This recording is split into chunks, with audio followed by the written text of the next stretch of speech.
Congratulations, man. So you know what that means, but it doesn't have to be ugly because we got to see who the official bubble boy is going to be. So, hey, Sean, let's move to the four. Can we get all three of those guys? The one from the picture table, the other two that got eliminated in this room. And let's go back to we're going to have a playoff. This is the main event. This is day 4 of the WSOP main event. We are almost on the money bubble here. We started the day 15 players away from the money. This guy, this poker player, this poker blogger is still in there. I have 224,000, 226,000, one of those. The big blind is 8,000, so we start the day a little under 30 big blinds. And if we make it into the money, that's $15,000 in cold hard cash. I'm probably going to be playing pretty tight as we approach the money bubble. There's a guy with like $1 million in chips on my right who plays 100K buy-ins and stuff. He's going to be playing every hand. I'm going to be doing the opposite probably, and let's hope that we don't get pocket kings and have to shit ourselves. All right, more to come very soon.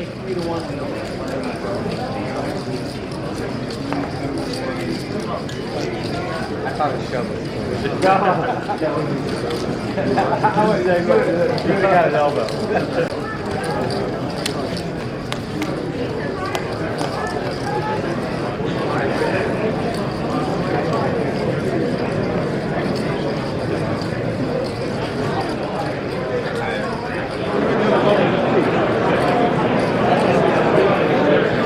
We are approaching the actual official money bubble. This play is very slow. Everything is basically at a standstill back here. We're hand for hand, which means all of the tables play one hand, wait for everybody to finish, and then we play another hand. There are a bunch of people that are all in across the room. The short stacks will eventually be all in. We have to wait and see if they bust, and if not, then we play another hand, get closer and closer to the money. On a side note, there's a guy at my table who says he's an emergency doctor for children. He works in the NICU. He makes decisions that will determine whether these babies and these children live. He says he feels like he's under more pressure right now as a short stack on the bubble of this poker tournament than he feels in the NICU. I don't know what that says about him as an emergency doctor. I'm sure he's a great doctor. Definitely says something about the pressure of the bubble here, the World Series of Poker.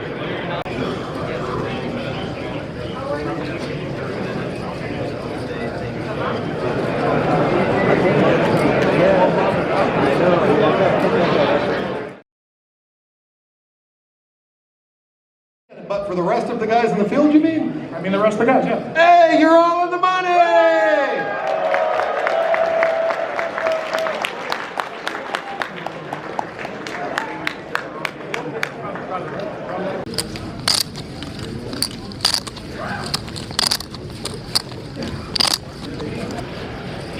All right, guys, fantastic news. 2 things to report. A, we are in the money now, as you guys saw and heard. This is my second cash in a row at the WSOP main event. Feels good, not gonna lie. We got a long way to go, but extra good news is that we already achieved a small pay jump, so guaranteed $17,500 now. The min cash was 15K, so a little step up from that.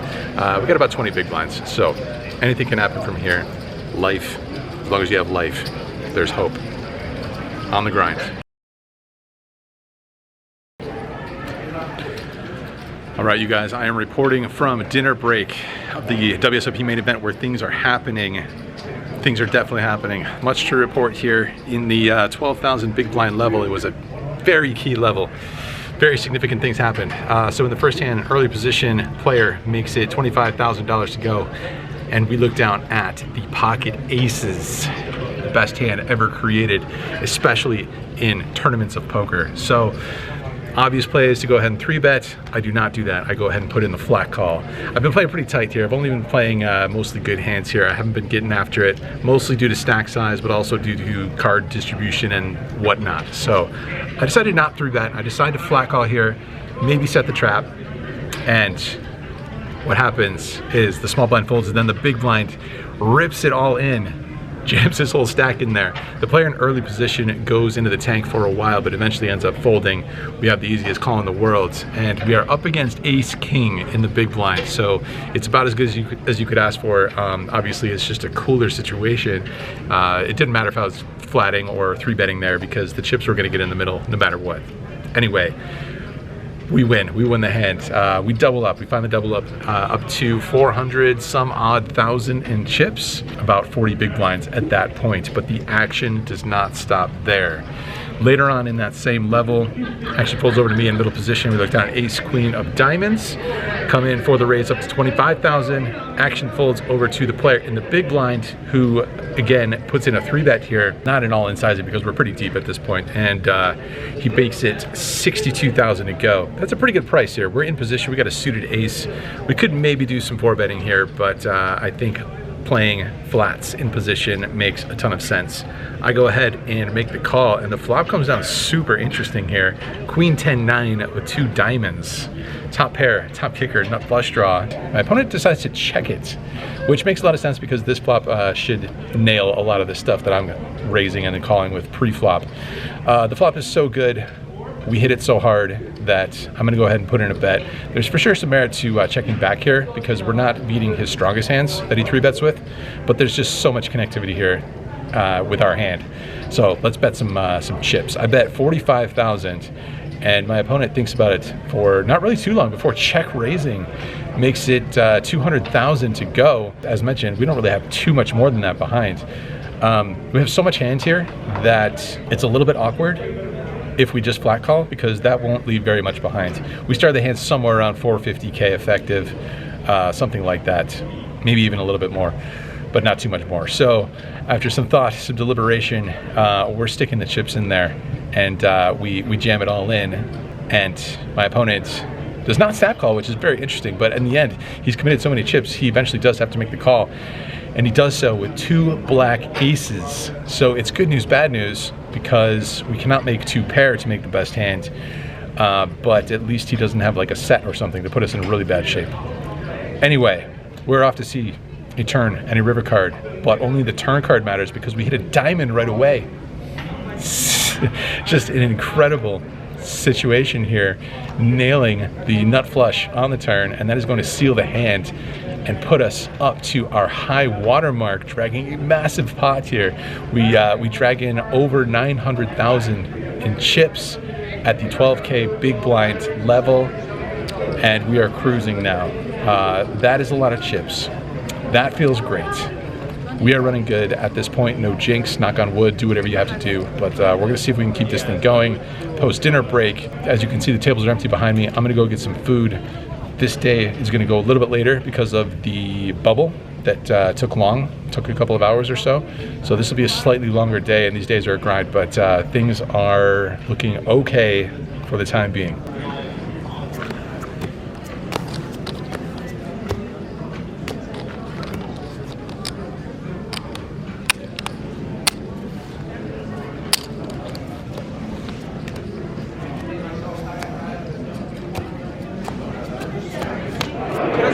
Alright guys, I gotta talk quickly here because we are in the last break of the day. It's almost the end of the break, and we're gonna play one more half level. But quick report from the previous level. One very key interesting hand where I open up pocket 10s in middle position to 30,000, I think. I'm getting tired. It's getting late here. This is a long day because the bubble pushed the day out, extends the length of the day. Anyway, pocket 10s in middle position, big blind defends. Flop comes down 8-6-4 with 2 spades. He checks. I bet another 30K. He jams all in. He's got like 200K. Make the call, of course, and he's got queen jack of spades. So it's basically a flip. He might be a small favorite here with 2 overs plus flush draw. Turns us dead. It's the spade. We know a little bit about that on the flip side. Now we get the negative side of that variance coin. So kind of hate to see it. We slip back down here, but we finished that level with 680,000. We're going to the 20K big blind level now. So as we know, very long levels here. Plenty of time to be patient and battle and hope for some run good. Hope for more easy decisions and nothing difficult, and etc. Check in very soon because only a half level left due to the length of the day. They said we'll just play a half level for the last level, come back tomorrow and play the second half of that. Let's go.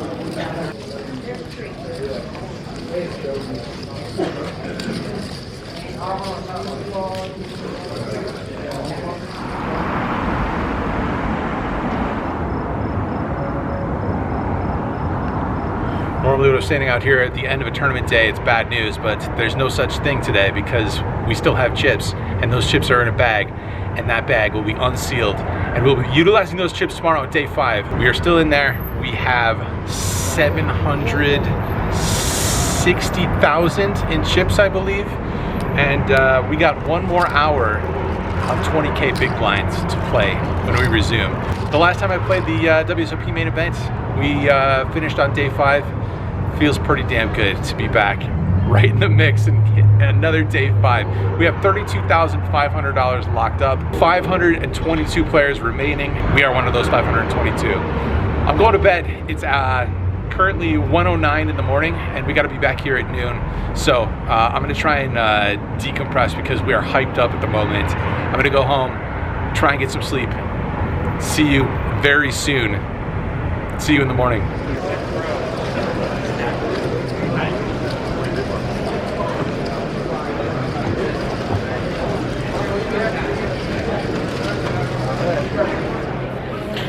Good morning, everybody. There's lots of shadows on my face. We're just gonna roll with it. Good news. See this room back here? This is where the real magic happens. That back there is the featured table. It's where the final tables happen. Maybe someday, possibly, we'll get a whiff of that final table, or maybe we'll even be on it, but for now, day 5 awaits. Feels good to be here. Feels good to be here, man. Got good enough sleep. You don't get the best sleep or rest in this thing because it's a marathon, but who is complaining when you have life on day 5, the main event? All right, let's get in there. Let's go to battle here at the World Series of Poker. The book is going to start the 9 seed. We do have 1 hour left of level 20.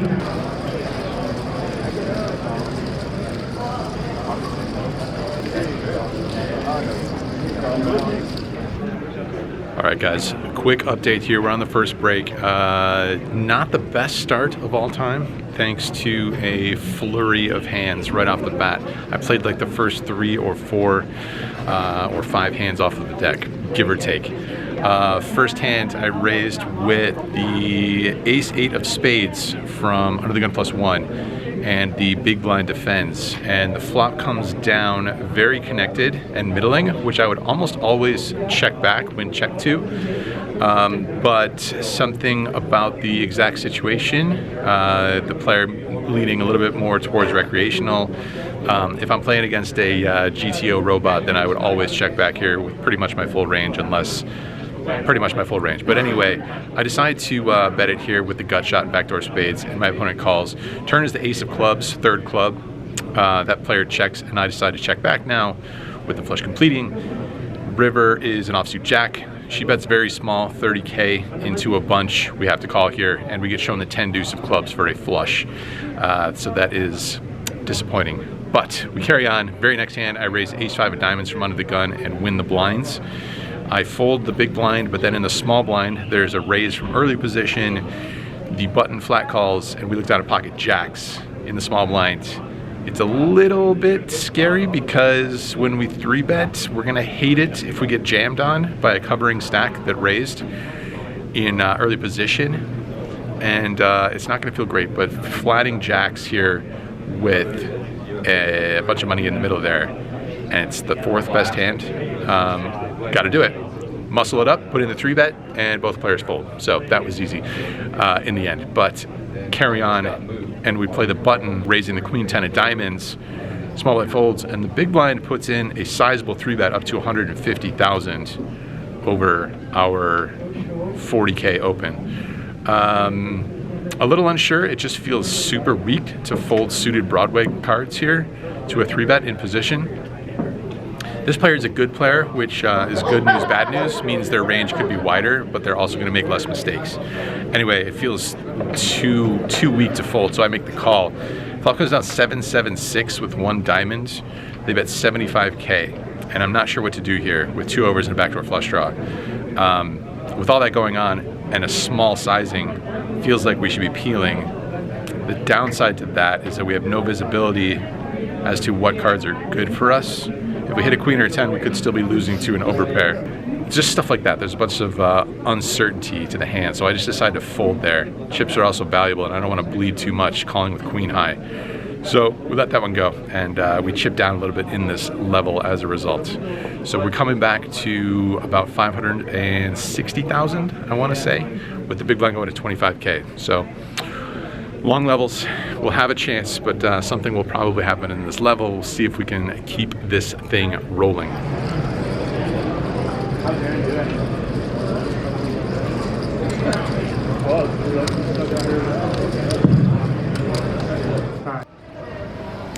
Well guys, it's one of those scenarios where, due to the fact that I am sitting out here, which is actually the cash game section at the WSOP, amongst these empty, unused tables at the moment, it's not good news, sadly. The run has come to an end, which is always very bittersweet. There is one very key hand to mention that went down at the 25,000 big blind level. Look down at ace king of spades in what I believe is the cutoff spot, and I open up to 50,000. Player in the big blind makes the call, and we go heads up to a flop that comes down king, queen, jack, rainbow. Checks over to me, we down bet it here, I bet 30,000, and my opponent check raises to 85,000. It's already a little bit uncomfortable, of course. We just have one pair. We do have a gut shot. Let's see what happens. I make the call, and we see the 4 of diamonds, second diamond on the turn.